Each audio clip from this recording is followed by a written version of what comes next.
Can we go over to the next in line? Dr. Pooja Khamar, K17849 and free paper number 1473. Next generation rapid tear diagnostic kit for refractive surgery. Dr. Pooja, please. Thank you, sir. Thank you for the introduction. At the outset, none of the authors have any financial disclosures pertaining to this study, and a very good afternoon to all of you.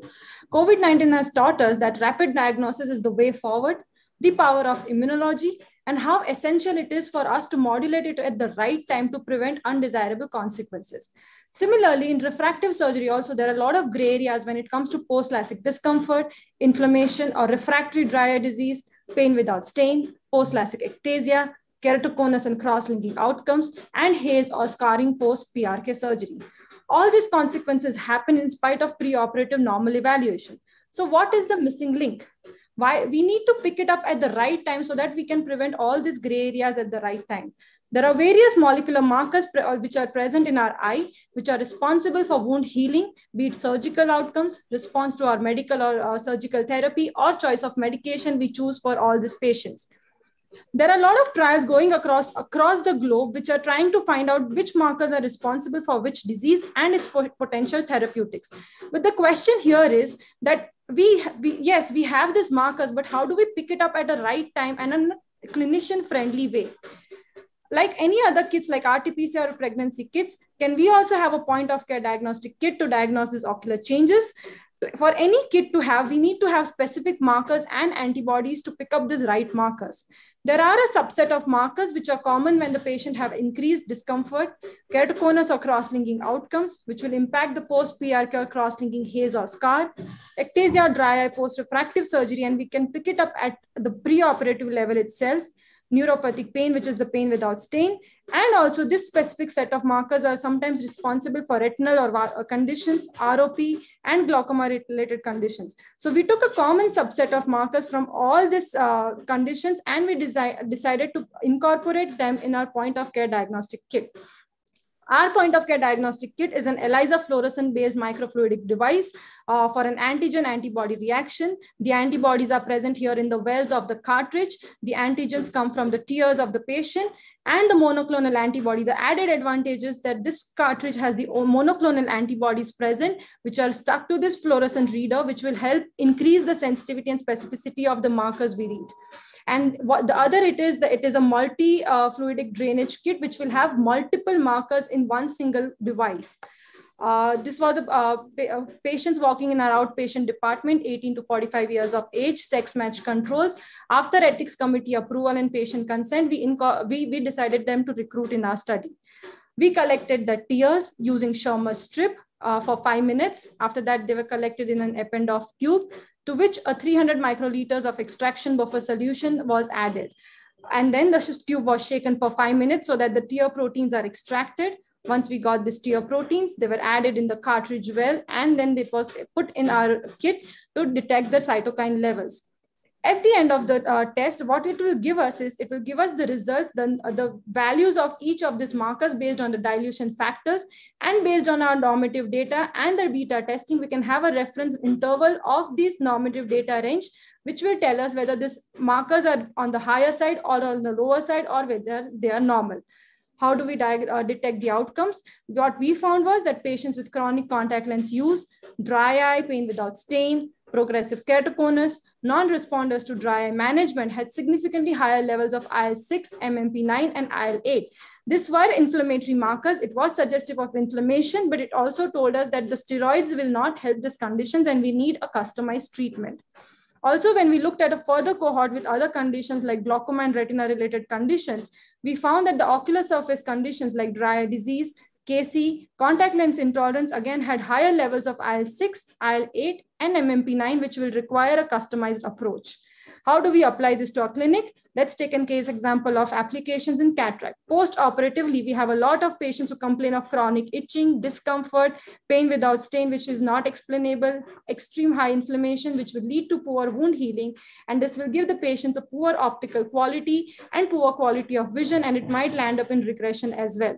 So we can detect these markers with this tear diagnostic kit in any of the diseases, and based on which which marker is higher. If it is ICAM1, we can give lifitegrast. If it's IL-6 or MMP9, we can give cyclosporin. But if it's IL-8 involved in that, then we need to give trehalose. So based on which marker is higher in the patients of tier, we can customize the treatment for optimal outcomes. We are also working on retinal conditions like vascular occlusions and diabetic retinopathy to detect these markers and give them a customized treatment. In ROP babies, we'll also develop a kit where we'll be able to detect the dopamine levels in tears and even in glaucoma conditions, so that we can have a custom approach for these patients. And we are planning to customize commercialize the kit. And in future, we'll be working, this VEGF can act as a key mediator in angiogenesis of cancer and future FDA trials. This tier biomarkers can help us in diagnosing subclinical inflammation. And this is the first panel in the world in eye care with multiple markers to diagnose various ocular conditions. We started this journey in 2010, and right now we are in 2021, where we are planning to have a mass production of these kits and multicentric trials. And I'm thankful to my entire team to help me with this presentation and this work and the journey so far. Thank you.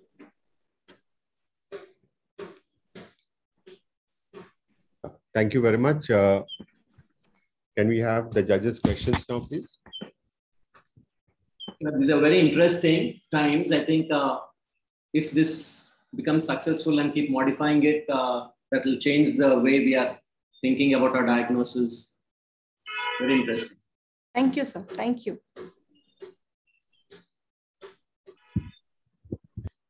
Dr. Susan, any other question? I wanted to know what is your plan for commercialization of these kits? Are they available? Ma'am, right now, yes, we have done a primary trial and I have the cartridge in my hand. So what we have done is, like right now it was just with us in Narayan Nethralaya, but we have collaborated with a company to have a mass production so that we can have a beta testing with multiple centers. So it will be a multi-centric trial in India and across the globe, so that we have a larger cohort database which will help us in planning further. So right now the company is actually customizing the cartridge to our need, and also for having multiple kits with us. And do you find that all these molecular markers, is there a variation between the Indian population and maybe other population in the levels? Has there been any study done on that? I'm not aware. Ma'am, there have been various reports. Like these are the markers not just chosen from our Indian population, but there have been various international studies which have reported IL-6 and MMP9 in KC, IL-17 in dry eye, VEGF. All of us know that they have very important. I'm asking if there's any difference in the reference values between our population and other populations. Ma'am, that we will come to know once we do the trial on this kit in their center. So that will be in near future, ma'am. We will come to know the reference value when we do it in their population. Because right now, currently this kit has been made with terms to the reference values in the Indian population. Is that how it is? At this point of, yes, ma'am. At this point of time, based on our Indian population.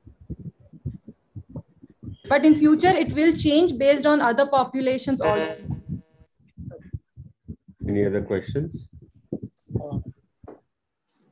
Pooja, what about the dopamine levels in myopia? Sir, dopamine levels, so if you can see this cartridge, this can have specific markers and multiple markers, but dopamine has a different constitution altogether. So we are developing a different kit to measure this dopamine level so that we can, we can halt the myopia progression at the right time. But that will be like in next year. First, we'll be bringing this kit to multi-centric trial, and then we'll get the dopamine kit, sir, which will be next year, and it will help us to detect the levels from tears. And our group has published that, yes, you can detect the dopamine levels from tears, which are as effective as your serum values or plasma values.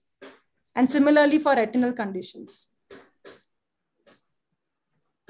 Do these levels vary with the climatic conditions?